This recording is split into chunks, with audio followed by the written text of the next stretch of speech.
asalaamu calaykum waan idin salaamay walaalahay meel kasta oo aad joogtaan kuna soo dhowaada programkeena 120 cisho ama 4 bilood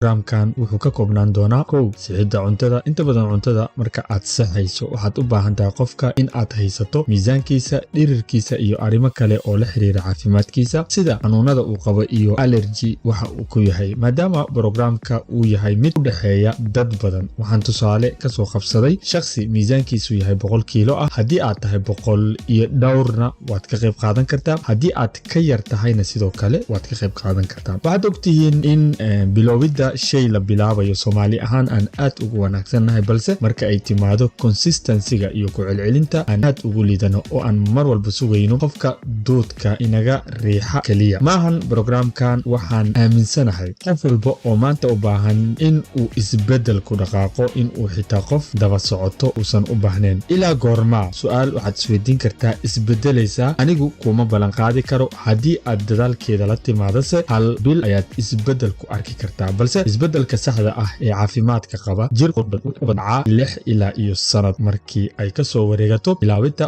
programka aad bilaabayso.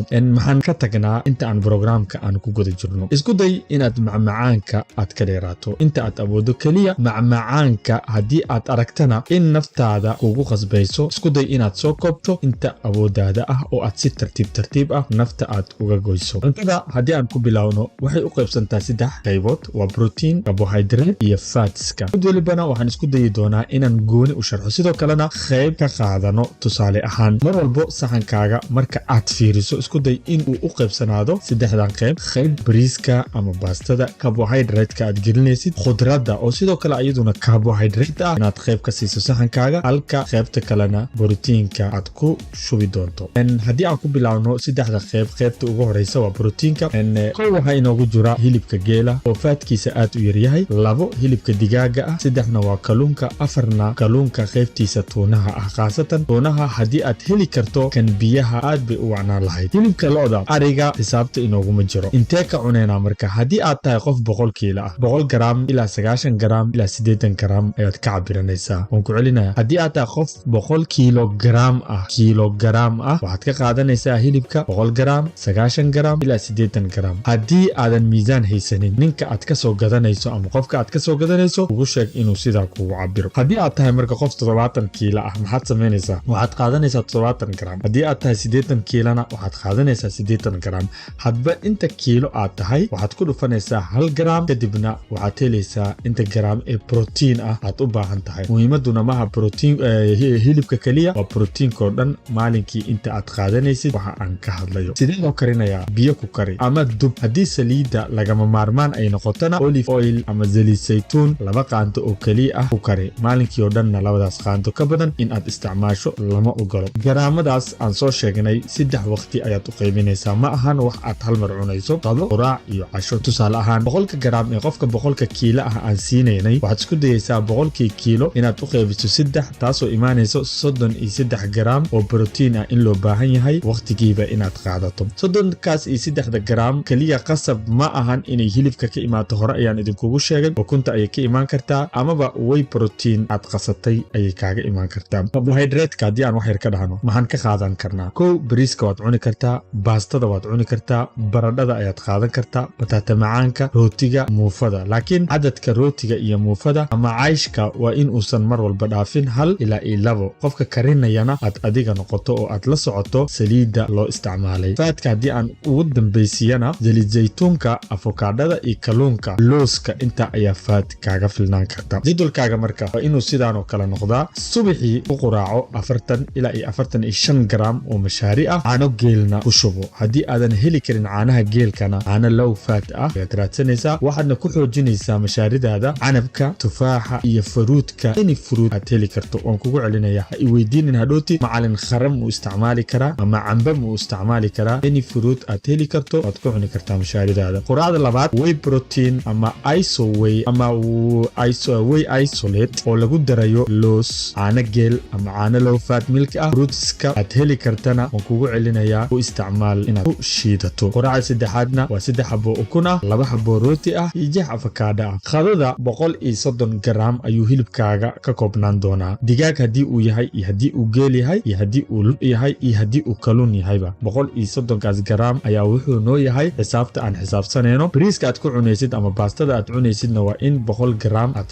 xisaabsataa. 4 xabo baradho ah haddii aad baradho maalinkaas aad ku qadeynaysid, sidoo kalena 1 xabo oo bataati macaan ah. Bariiska iyo baastada aad cuni kartaa waa qayb carbohydrate ka mid ah, laakiin haddii aad u baahan tahay carbohydrate oo protein aad ka helayso sidoo kale fiber fiicanna la, waxaad isticmaali kartaa bataata macaanka iyo baradhada, ayaga ayaa aad ugu wanaagsan. Cashada 120 ilaa 100 gram oo hilibka ah aan ka soo hadalnay. Dhammaan intii hilib aan soo sheegnay, inkastoo kalluunka uu ku wanaagsan yahay inta badan qaybaha dambe inaad isticmaasho. Khudradna waad isticmaali kartaa, ansalaato iyo kalluun kaligeeda waad cuni kartaa. Rooti ayaad ku dhex darsan kartaa. Bataati macaanka iyo digirta iyo wixii kaleeto carbohydrate aad u heli kartana sidoo kaleete waad ku darsan kartaa. Waqtiga aad wax cunayso ha u dhaxeeya inta badan 7 aroornimo ilaa 8 habeenimo. Dhandhanaanka waxaa ku banaan basbaaska iyo liinta iyo 1 xabo moos ah. Maalinkii waad u fasaxantaa. Hurdada waa in aysan ka yaraanin 8 ilaa 7 saacadood. Inta badan programkaaga waxaa qasi kara ama kaa halayn kara in aad hurdo 10 habeenimo wixii ka dambeeya aad sariirta korto. Inta badan waxay keeni karaysaa in uu programkaaga slow ka noqdo. Marka isku day intaad programkan ku guda jirto dabeecadaha aad bedelaysa inay qayb ka noqoto inaad hurdo fiican hesho. Exercise waxaad focus ka saaraysaa cardioga. 2 bil ee ugu horeysa kaliya 2 maalmood ama 3 maalmood ayaad biraha ku jimcsanaysaa. Tusaale ahaan Sabtida, Axadda iyo Isniinta waxaad samaynaysaa ugu yaraan 40 daqiiqo cardio ah. 20 daqiiqo ka haray halka saacna biraha ayaad samaynaysaa. Talaado, Arbaco iyo Khamiisna focuskaaga wuxuu noqonayaa ku jimicsiga birta. Biraha waxaad focuska gelinaysaa kuwa ugu fudud ee jirkaaga gubi kara ilaa aad kagala soo qabsanayso. Ma jiraan wax la dhaho adiga oo buuran bir haddii aad sii qaado waad weynaanaysaa. 3 biri cardio, 3 birina biraha. Orodka ama cardioga aad samaynaysid waa inaad ku samaysaa treadmillka. Banaanka ayaad ku ordi kartaa, baaskiilka ayaad ku samayn kartaa, jaranjarada ayaad isticmaali kartaa, jiimamka taalo waad boodboodi kartaa haddii aad galaas boodbooda aad heli karto. Biraha waxaad samaynaysaa full body training waxa ay dhahaan. Maalin walbo 1 almiito ayaad ku celcelinaysaa intuu jirkaaga awood ka yeelanayo. Chest presska ee hortiina ka muuqda ayaa ka mid ah, squatska ayaa ka mid ah, barbell rowga ayaa ka mid ah, bicep curlka ayaa ka mid ah, push upka ayaa ka mid ah iyo sidoo kale pull upska ayaa ka mid ah, leg presska ayaa ka mid ah, leg curlka ayaa ka mid ah. Mashiinada gymka yaalo dhammaantood waad isticmaali kartaa, kuwa xabadka, kuwa dhabarka, garbaha. Caloosha ayaa soo hartay. Caloosha waxaad samayn kartaa kaliya isbuucii 2 goor. Wixii ka badan calooshaada way la qabsanaysaa, hadhowtina waxaa kugu adkaanayso murqahaas in ay train gareeyaan. Supplementiga ama daawooyinka aad qaadanaysaan.